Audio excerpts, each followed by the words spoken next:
All right, so you've really dropped a fascinating set of notes on us today. A real puzzle to unpack. Yeah. I'm looking at all these ideas, and they're all pointing towards something called FAFOnomics. Yeah. I gotta say, it's a pretty catchy name. And Yeah. from what I've glanced at, this is not just some theoretical thing. It could really shake things up. Definitely could. I mean, we're talking everything from how you think about your career, your job, to the future of how countries get along with each other. So our goal in this deep dive, I think, is to try to break down fathonomics, see what it's all about, and maybe most importantly, figure out how it might actually play out in your life. Makes sense. So let's just dive right in.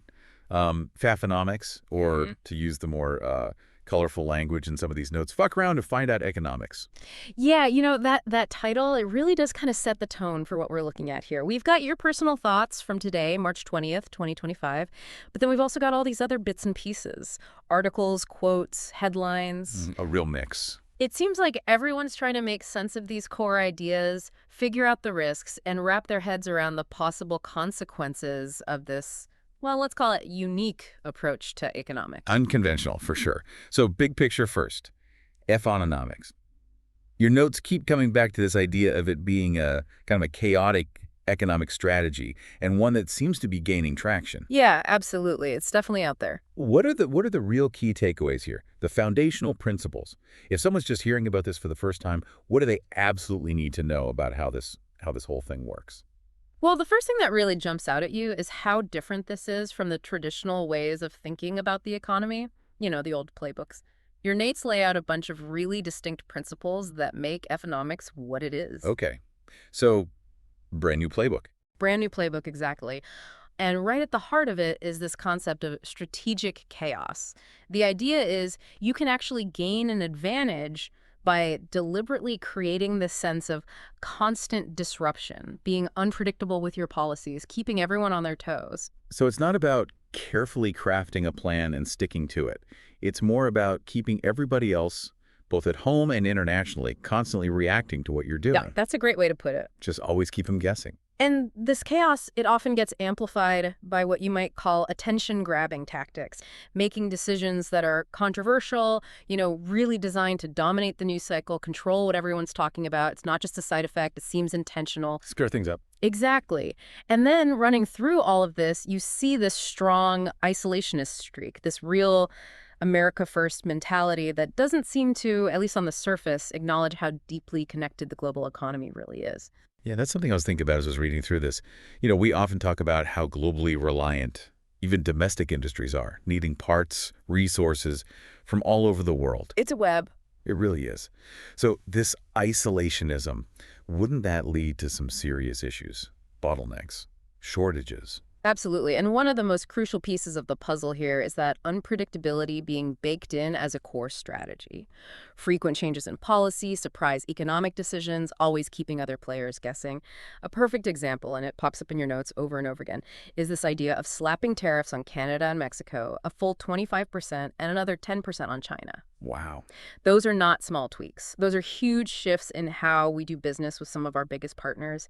And what's interesting is that this deliberate unpredictability, it essentially acts as a tax on stability. A tax on stability, huh? Yeah, businesses, investors, they're going to have to factor in a higher risk premium. They'll need to build in buffers for the unexpected.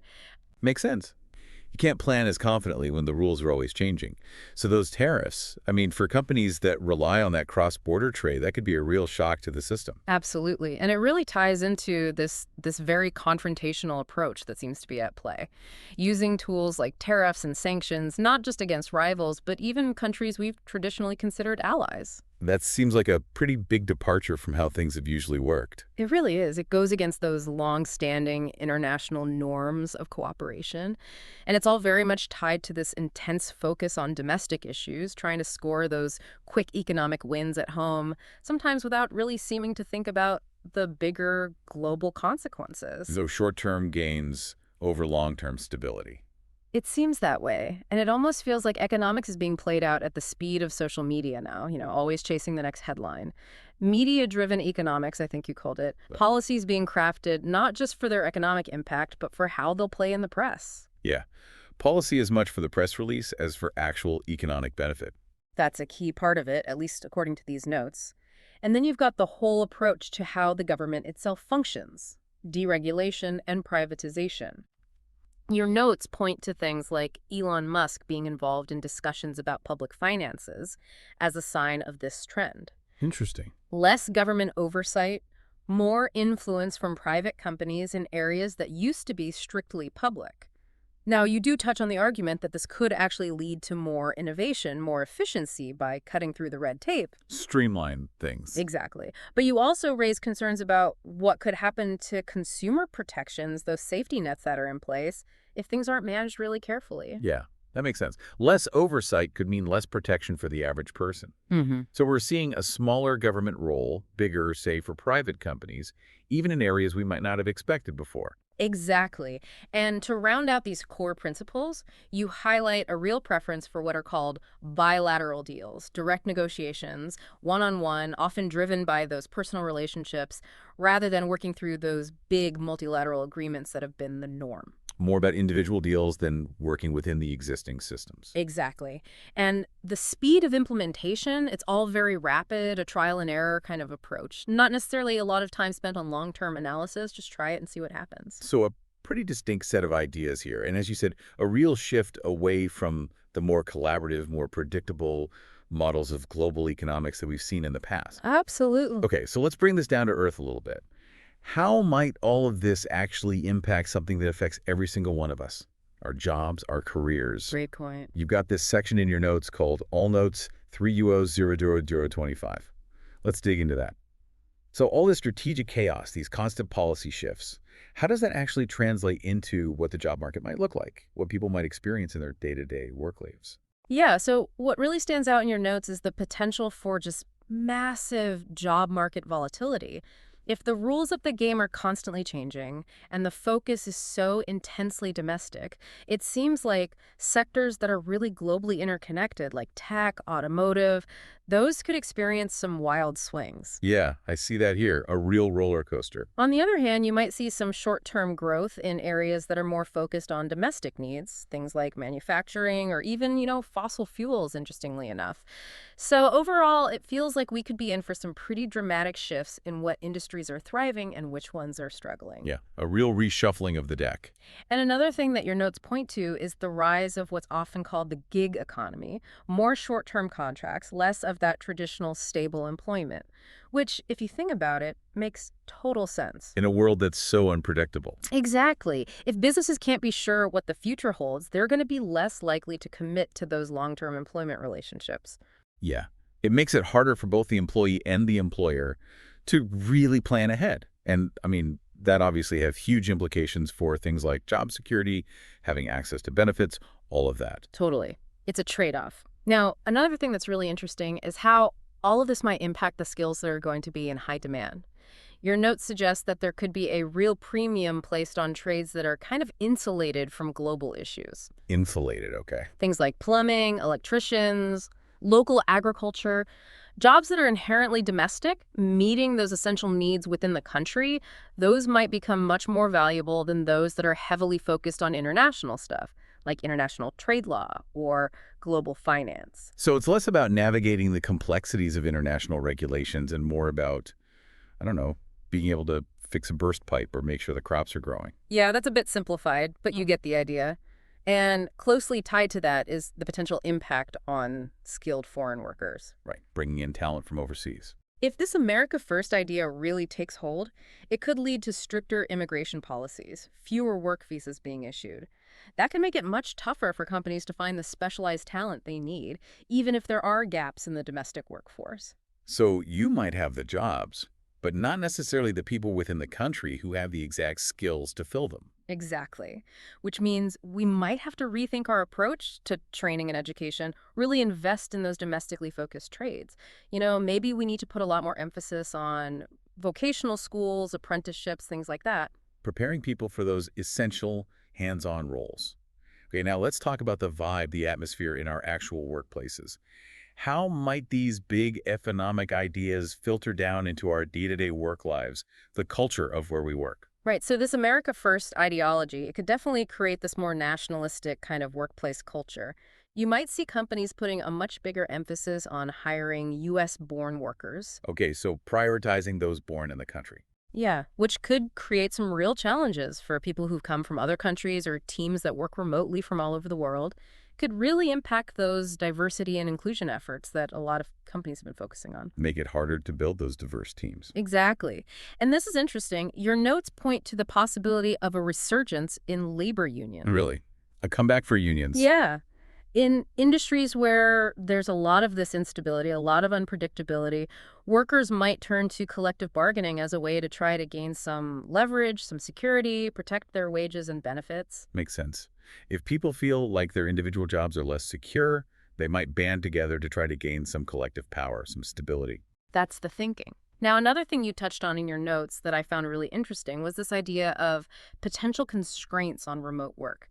The flexibility that a lot of us have gotten used to, working from anywhere.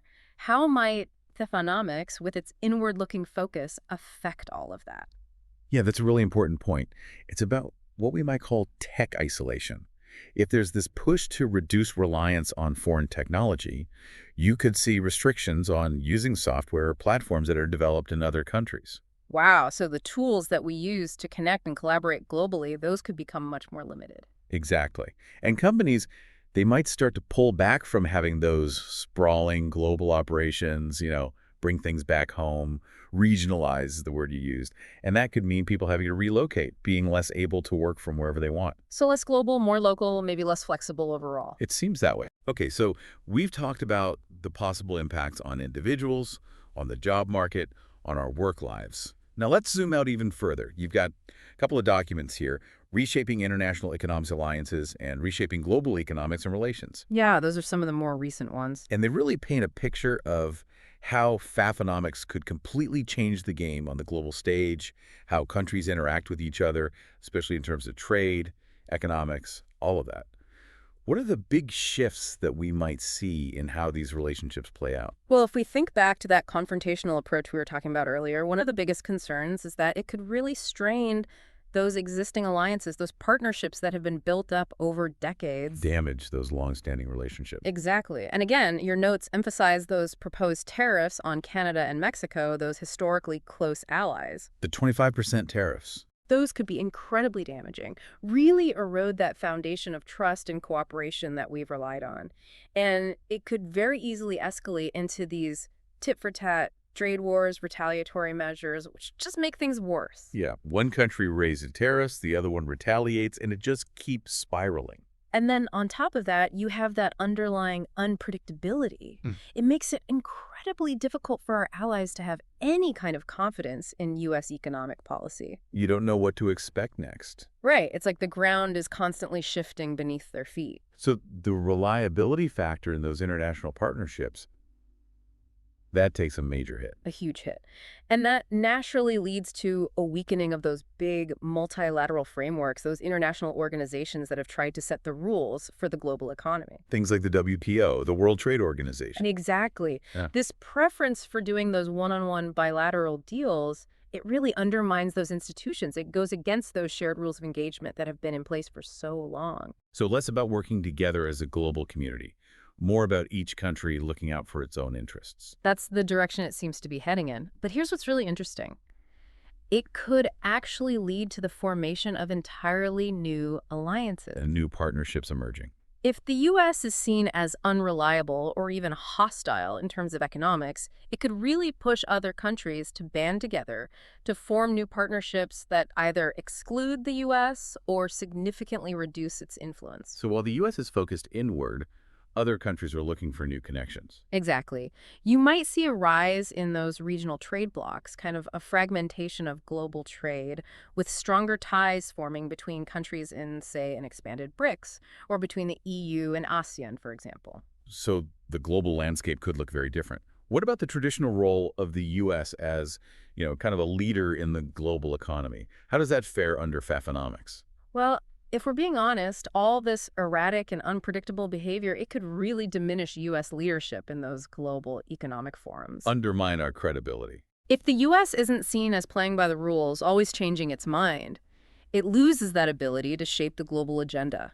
And there's even the very real possibility of the dollar losing its dominance as the world's reserve currency. Wow, that would be a huge shift. Other countries might start looking for alternative currencies, new financial systems to reduce their dependence on the dollar. So it's not just about trade relationships, it's about the entire financial system potentially being reshaped. Exactly. And all of these big economic shifts, they can spill over into geopolitics. They can reshape those alliances that aren't just about trade. If you have all this economic tension, it can definitely weaken those military and strategic partnerships as well. So allies who feel squeezed economically might be less willing to support the U.S. on the world stage. Exactly. And that could lead to a greater degree of geopolitical isolation for the U.S. It really is all interconnected, isn't it? It really is. Okay, last big piece here. We need to talk about the potential risks, the long-term consequences of all of this. You've got a couple of sets of notes here. FAFO Economics, risks and consequences, and some of those pasted text excerpts. Yeah, those are where things get really interesting, but also kind of concerning. They really lay out the potential downsides. And this is where we need to think about the bigger picture. Not just how this impacts the global economy, but how it might affect your future, your life. What are some of the most serious dangers that your notes flag? Well, the sheer number of risks that you've listed here is pretty alarming. It really underscores how much concern there is about this whole approach. And right at the top of the list is just widespread economic instability, Hmm. markets going haywire, investors being spooked, and the potential for these really sharp economic swings as policies change unexpectedly. The kind of volatility that can really hurt people's livelihoods. Absolutely. And then, of course, there's the risk of serious, long-lasting damage to those international relationships we were talking about. Those trade wars, the retaliations, the mistrust. Exactly. And those can be incredibly difficult to repair once they've happened. And you also mentioned the potential for major disruptions to those global supply chains, which, we've seen glimpses of how vulnerable those are in recent years. Right. Even small disruptions can have huge ripple effects. Imagine those disruptions magnified under this kind of system, and that's going to affect businesses across the board. And ultimately, it's going to mean higher prices for consumers. So it's not just some abstract economic theory. It's about things that people would feel very directly in their everyday lives. Absolutely. And then there's the risk we talked about earlier, the potential for the U.S. to lose its position as a leader in the global economy, Stepping back from that role. which could create this vacuum that might be filled by rivals, by countries that don't necessarily share our values or interests. And that loss of the dollar's dominance, that's a real concern too. Your notes also warn about the potential for long-term economic harm. Long-term harm. Oh. Okay. Yeah, focusing so much on those short-term gains, it might come at the expense of addressing those big long-term challenges, making the investments we need for the future. And domestically, you could see those economic inequalities get a whole lot worse. The gap between the haves and have-nots widening even further. If these policy shifts disproportionately impact the most vulnerable people in society, you're going to see those divisions deepen. So it's not just about a more unstable world, it's about a potentially more unequal world too. Yeah, those are some pretty big systemic risks. And it doesn't stop there. You also highlighted the risk of what's called currency instability, the value of the dollar fluctuating wildly, and in the long run, maybe even losing its status as the world's go-to reserve currency. Wow, that's a lot to process. And something that really struck me was this idea of a brain drain. Talented people, innovative companies, they might just decide to pack up and go to countries where the economic environment is more stable, more predictable. So we might actually lose some of the people and companies that drive our economy, our innovation. Exactly. It's like we could end up undermining our own future potential. It does feel like, in a lot of ways, this could be taking a step backward. That's a sentiment that comes through very clearly in your notes. And it's not just those immediate economic risks. The long-term consequences that you lay out are pretty stark. We're talking about a breakdown of those global trade networks, a real drought in international investment, the U.S. becoming more and more isolated on the world stage, those inequalities we talked about getting even worse, the decay of those international institutions that try to keep things stable, missing those crucial deadlines for addressing climate change, greater energy insecurity, a slowdown in technological innovation, countries drowning in debt, the risk of hyperinflation. That is a bleak picture. It's a worst-case scenario, but it's one that your notes clearly take seriously. And then there are the potential consequences for society as a whole.